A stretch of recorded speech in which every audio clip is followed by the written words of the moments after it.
Happy 2021 to our people out there. Well, we are back again with the Push It T4 team. Guys, we all know that we had a very hectic year last year. But hey, that doesn't stop us. This year we decided to go more into careers.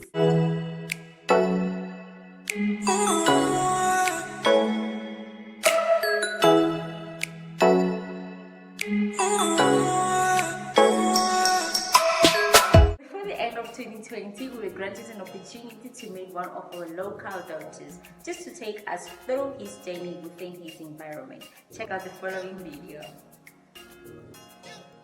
Ke nna Godisamang Desmond KEGAKILWE ke tswa ko Khameng ke bereka mo Ganyesa Hospital currently working as the acting CEO on position as clinical manager.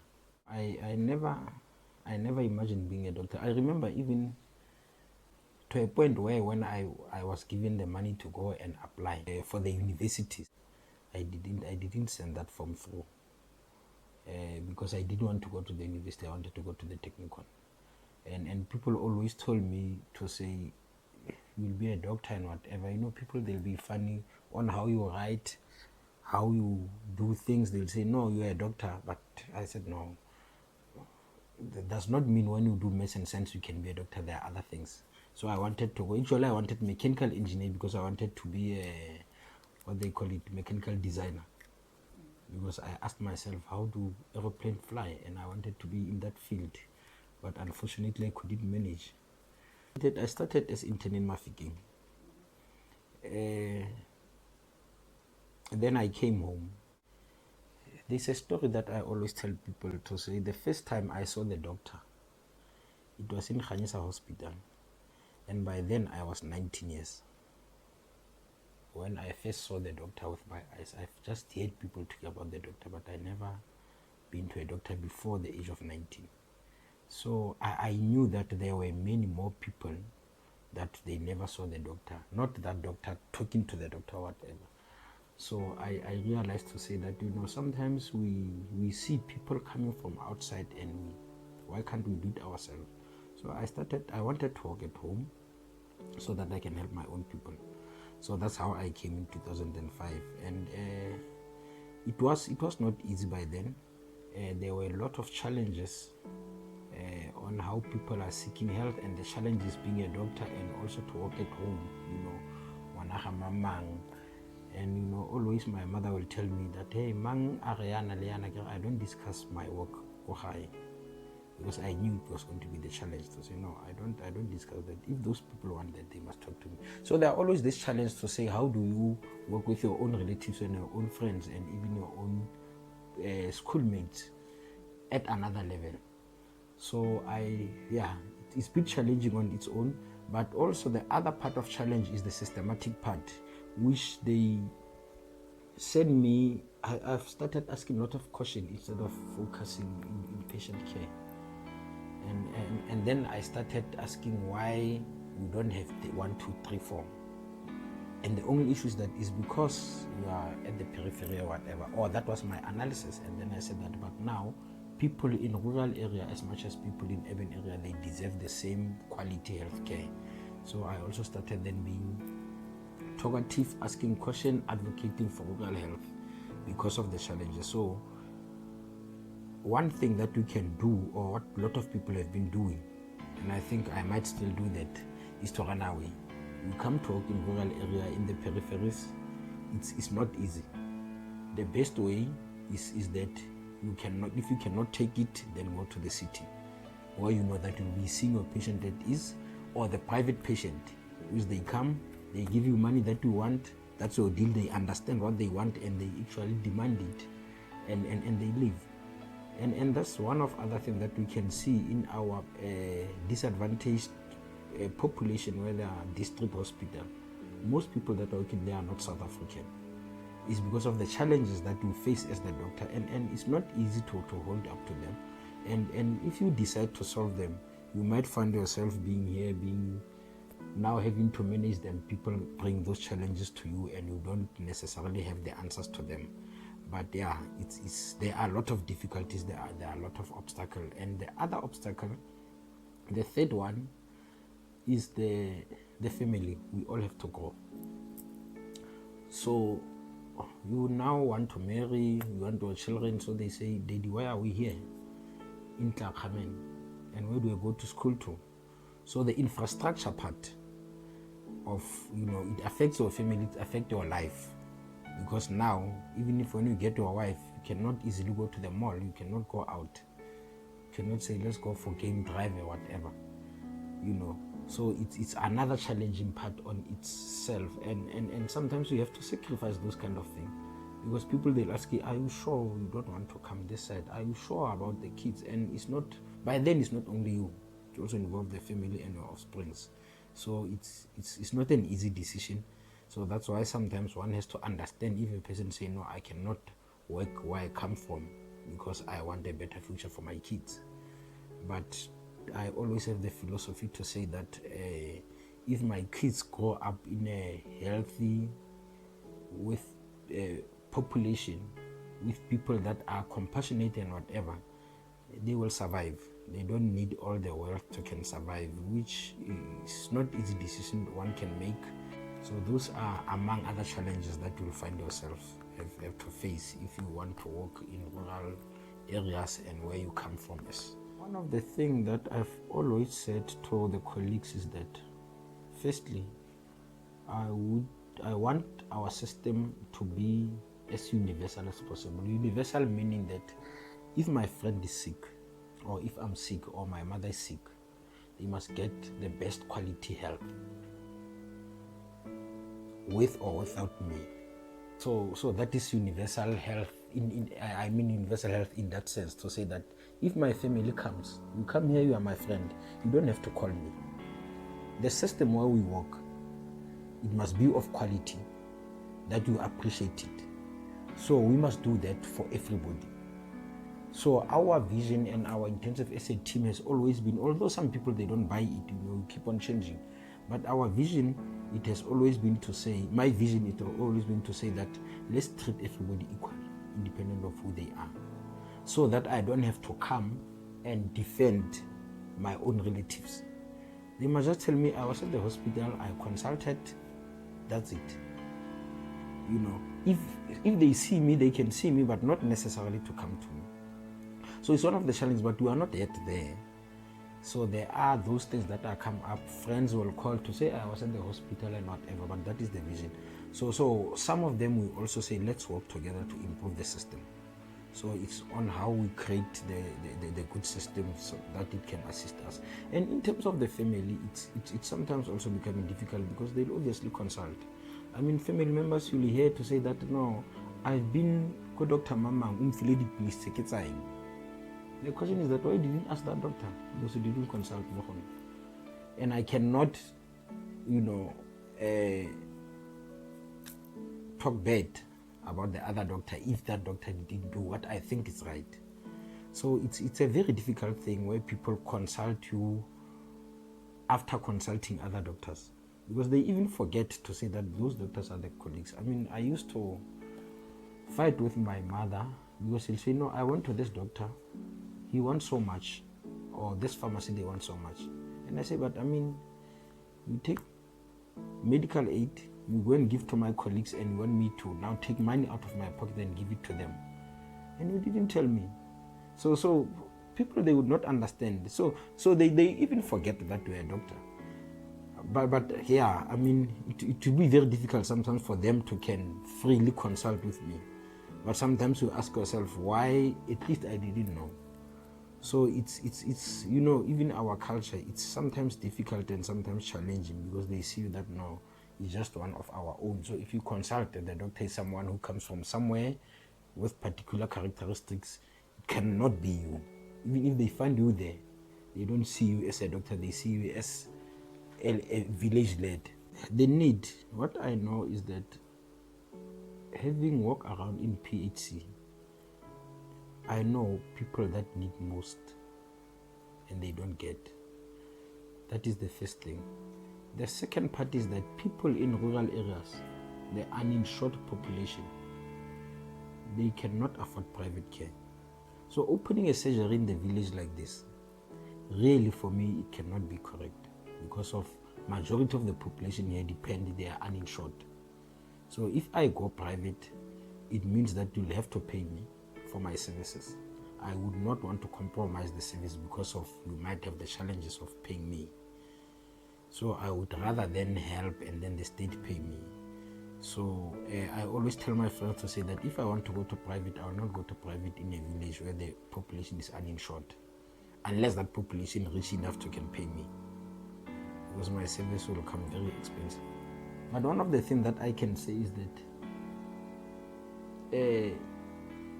you don't have to follow what people do. You might be all having MBCSP, but I would know how I'm going to treat a person. In most cases, I don't do curative medicine, prescription and all that. When people come and consult, they pay me. So I would have a different modality of medicine, because we all have studied medicine. But modality in terms of my focus is PHC. So I would rather tell you how to take care of yourself, how to prevent the disease, your family and all that. And I would not wait for you to get sick. So for that services is just modality of service, and maybe also my background of the studies that is from Cuba, to say how do you do a pure family based or community based medicine, how do you practice it. So I believe that that's the medicine that I've studied, that's the medicine that I want to practice. I am in the system where they do curative. I don't mind doing it, but I still have that view of doing community medicine. So in private, it's purely curative medicine. You don't go to medical aid. They don't pay for. They don't pay for veggies. They don't pay for vitamins. They don't even pay for contraceptives. That is preventative. And the question that you can ask is why. So there are a lot of my own craziness that I don't agree with people that control the insured population's money. So if I have to heal you, I will prefer you that you pay me, because if other people come with your money on their own terms, I would not accept it. You know, if you're a doctor, you are always, even if you can be a manager, a politician or administrator, you'll always be a clinician. Clinician is that you need to also know and then study. So I knew about COVID before it was declared as pandemic, because of other prescript and other books that I read, the journals that I read. So I started reading it the time China was taken to World Health Organization. So when it was then declared, before coming to us, obviously one will have to, as you guys know, that anything they'll say, go and ask the doctor. So as a clinician, I had to be prepared, so that when a person comes and say, I've heard about this disease, or if a colleague of mine in China say there's this particular disease that is strange, and I see it's getting momentum,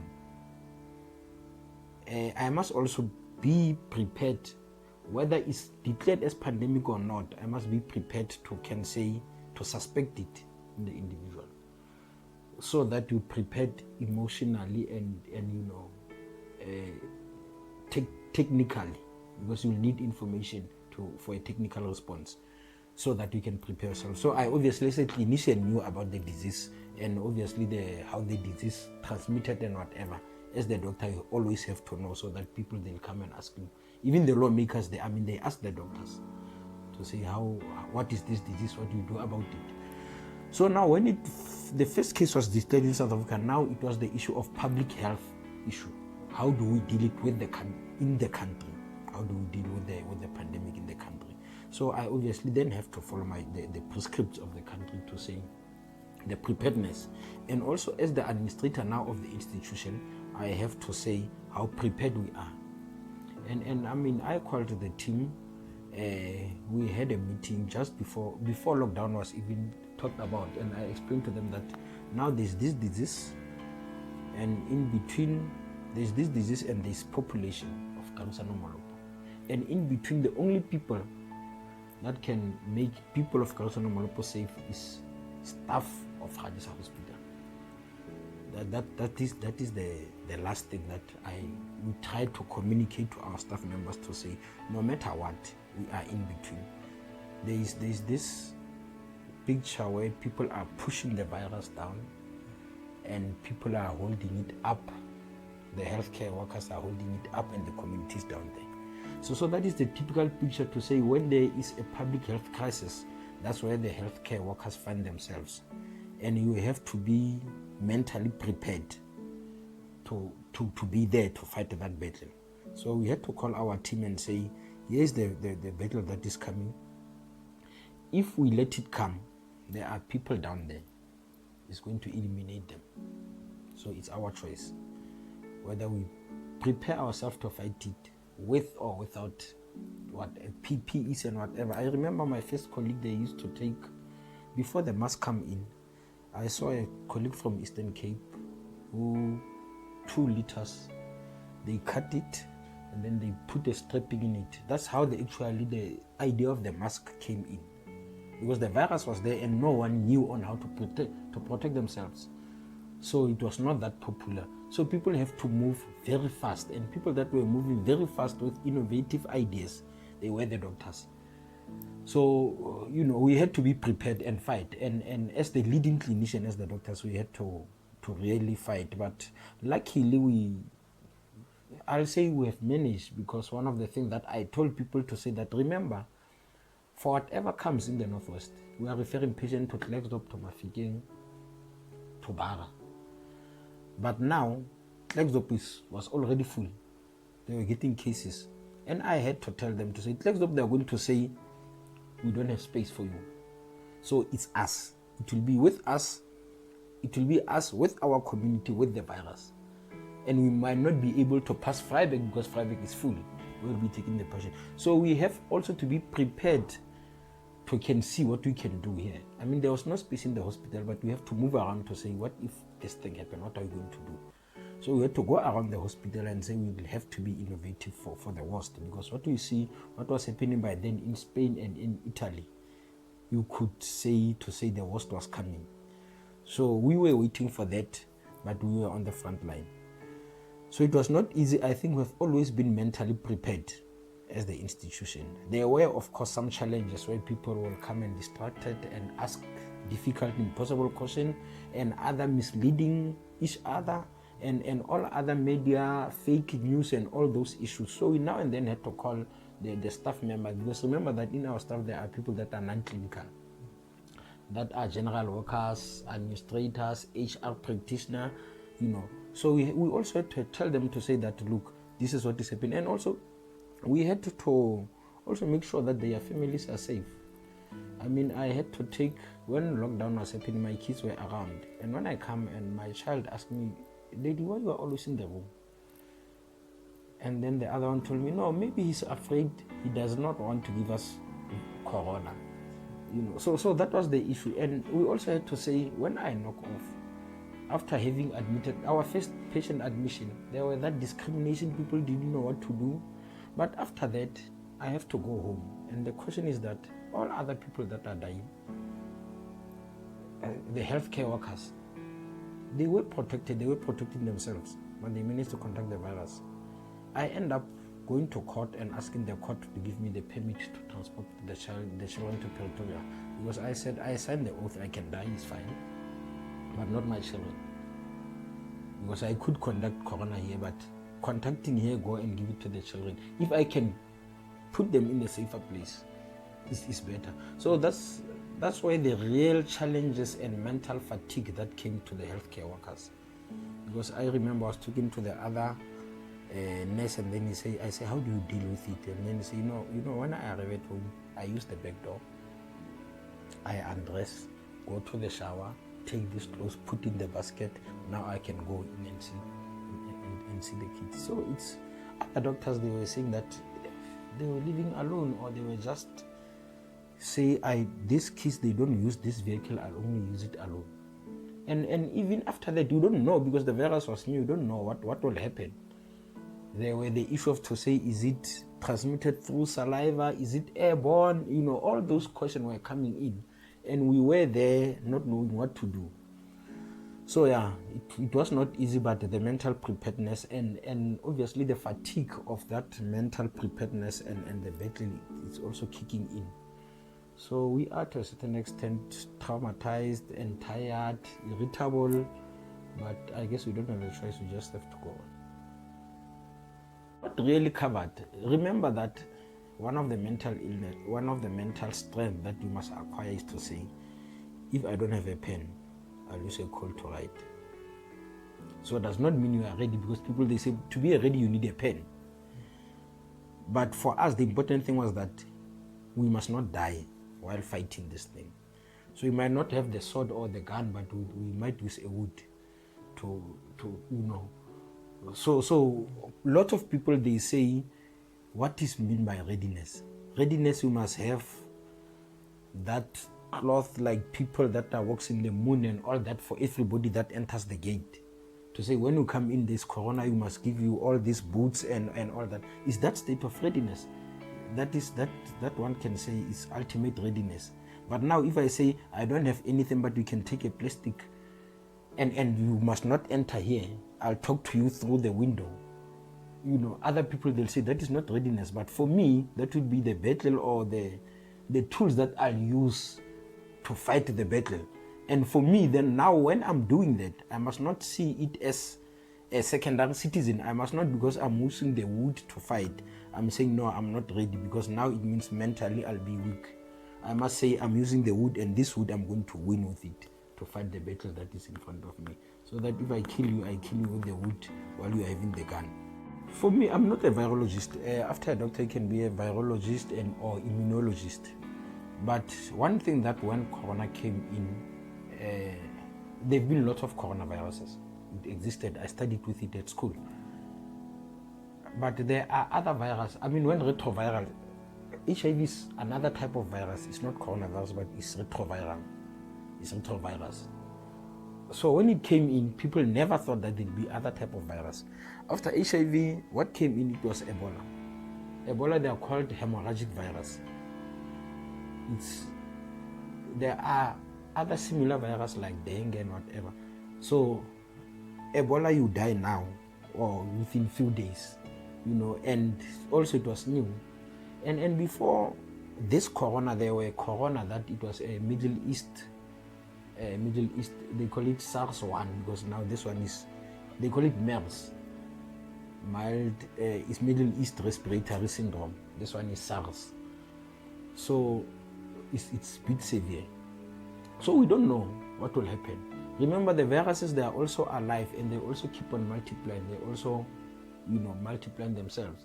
So we don't know what will happen, but the only issue is that when there is, I think the most important thing here is that when there is a public health crisis, how do we approach it as the world or as the country, as the community? And that's when we realize to say that our life has been through entertainment, or soccer, or whoever, those people that are really paid off, and we also want money. And then there'll be business people and whatever.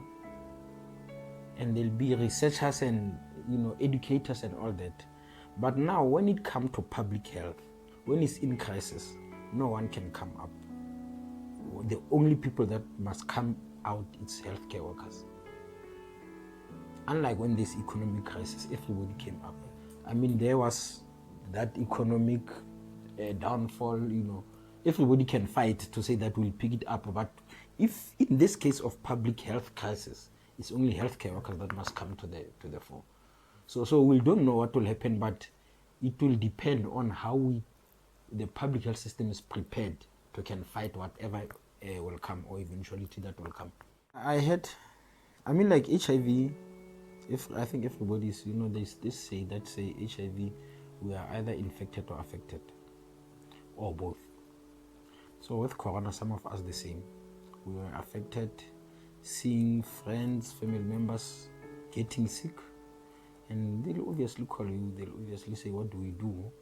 And there was things that you don't know how you can help them. And some of them passed away. And so that's how we are all affected to a certain extent when we see the closer one, losing them, or they getting sick and you don't know how you can assist them. And you ask yourself, who's next? Around your circle. Not in the book or not in the hospital. Around your circle, who's next? And that is the trauma that we have to live with every day. So the second part is when you get infected. When I got infected, it was unbelievable for me. I came to work on Monday. I was just feeling sore throat, irritation. Held a meeting, did my regular work around 11. I say, but I'm not holding up. My body started to ache. Then I called another doctor to say, actually, let's do the test. We did the test around 2. Then I went home. No, I'll come back when the result came. And when the result then I was feeling a bit better, but when the result became positive, I was so shocked.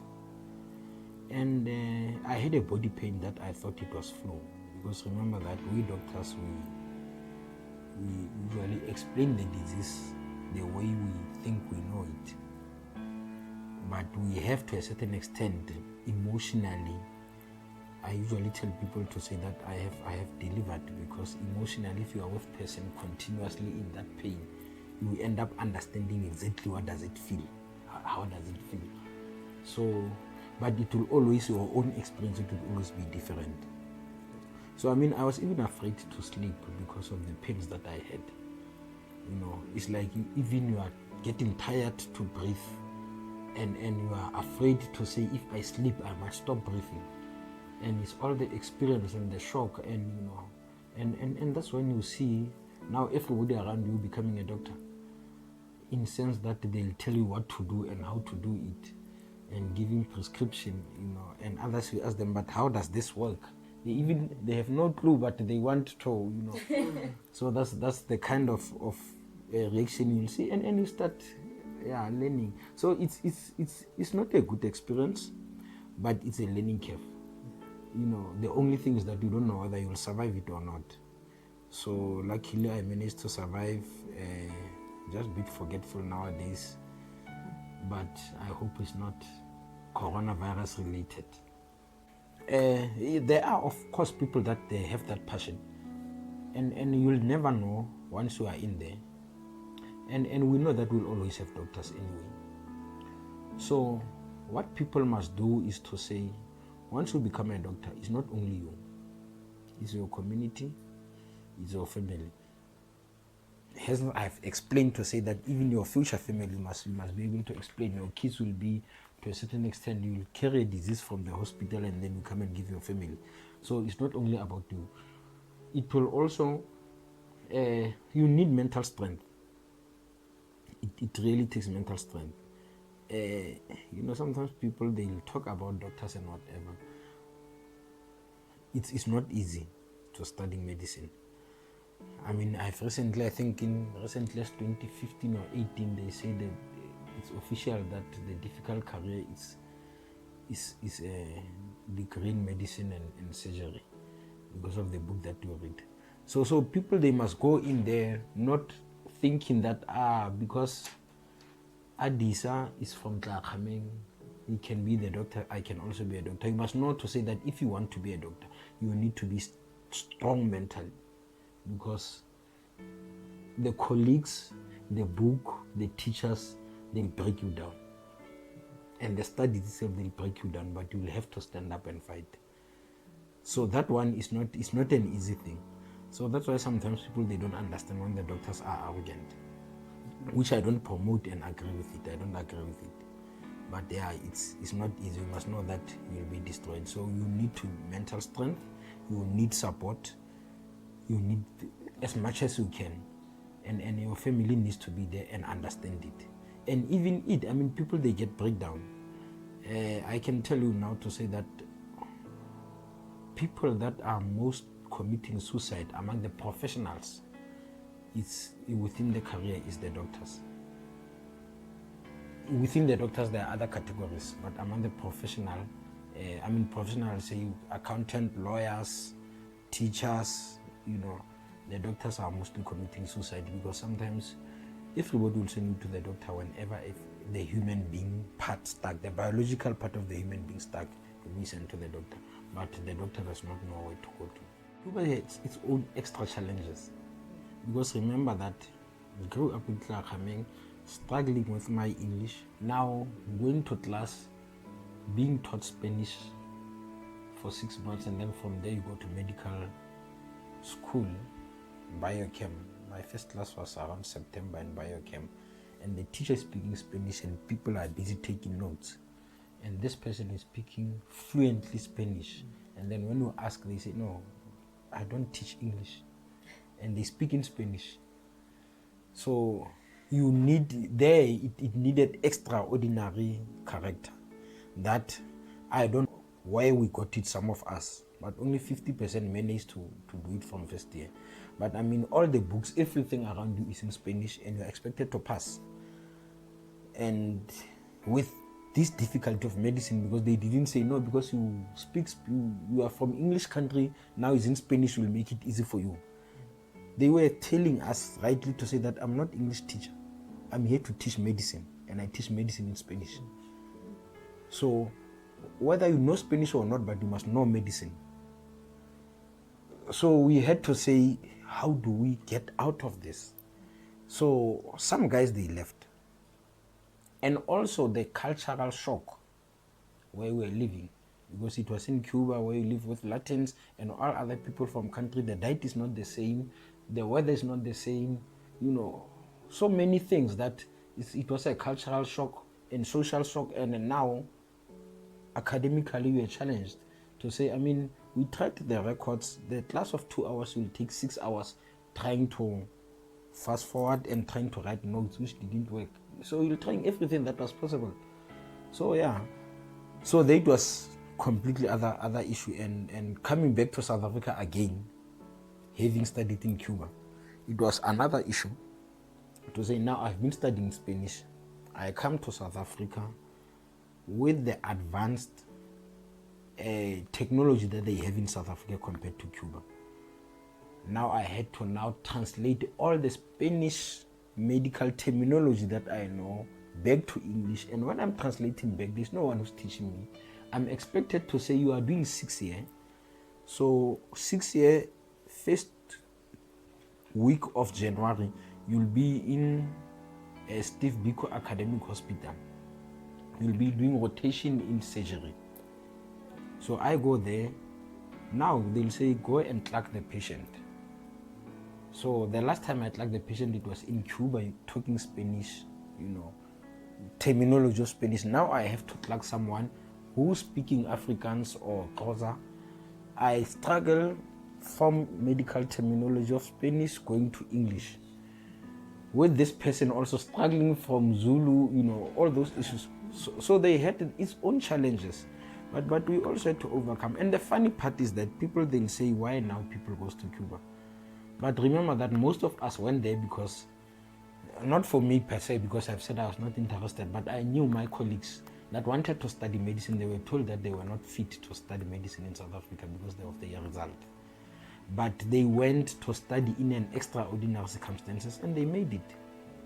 And some of those that have so-called good result in South Africa, or that were accepted because they were coming from particular schools in South Africa, I'm definitely sure if they were given these challenges that we were put through, they could have made it. So is that challenge also of our historical background to say, we had to know that we are on our own. As I usually tell people to say, people, they say, black child, you are on your own. So that is real. We had to face it in that way to say that I'm on my own. I cannot depend on any other person. And that is the kind of mental strength that one require, because you come from here. Maybe I didn't say one of the things that I did when how I went to Durban. I went to Durban, used a taxi. I slept in a taxi because I didn't have money where to buy to. But the only thing that I wanted was to go to school. And my father told me that he had 300 rand. He gave me, and I say, no, it's fine, I'll go there. I went there. I asked, where is the school? They showed me. First day when I went for interview, I slept in a in TV, what they call it? The dining hall, where there are TV. So I had to wait for people to leave and go and sleep behind at the back on the chest and wake up in the morning. But the second time I arrived around 11 at night, and taxi driver told me that no, you're not gonna find it transport there. And I told him that no, I'll sleep in your taxi then. So I had to sleep in a taxi in a rank. And the only thing why I did that is because I wanted to study. I always told myself to say I wanted to study, I don't want to stay at home. So there were a lot of challenges, but I knew that, I mean, from my family, I didn't know any person in Durban. There was no one who could assist me. But then I also had to fight, and eventually along the way you find the people that they can assist you. So it's not about where you come from, how your situation has been. It's all about where you are going. Cuba, the academic year starts in September. It's September to August. Your final year exam is around June, July. So the academic year, remember in Cuba now, it's winter. So the year August, for them it's August, September is the vacation month. It's like December for us. So the academic year starts now in September for all the schools. So it's just in South Africa or in other countries, it's from January to December. For them, it's normal. It's from September to. So that is the issue. So yeah, so that's why you have to go and start your studies in September, because now we also requested the government while we are doing our first year. We asked by then to say that it's not fair for expect a person to study Spanish. Even the Cuban, they confirmed to say you have put these children to the ultimate stream where you have to give them 6 months to study the language.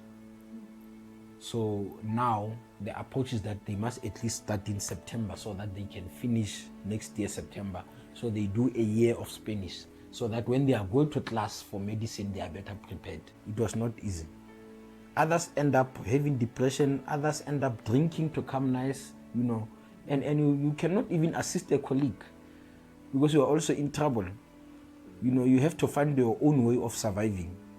So that's why I'm saying that it was an ultimate test for us to be put through.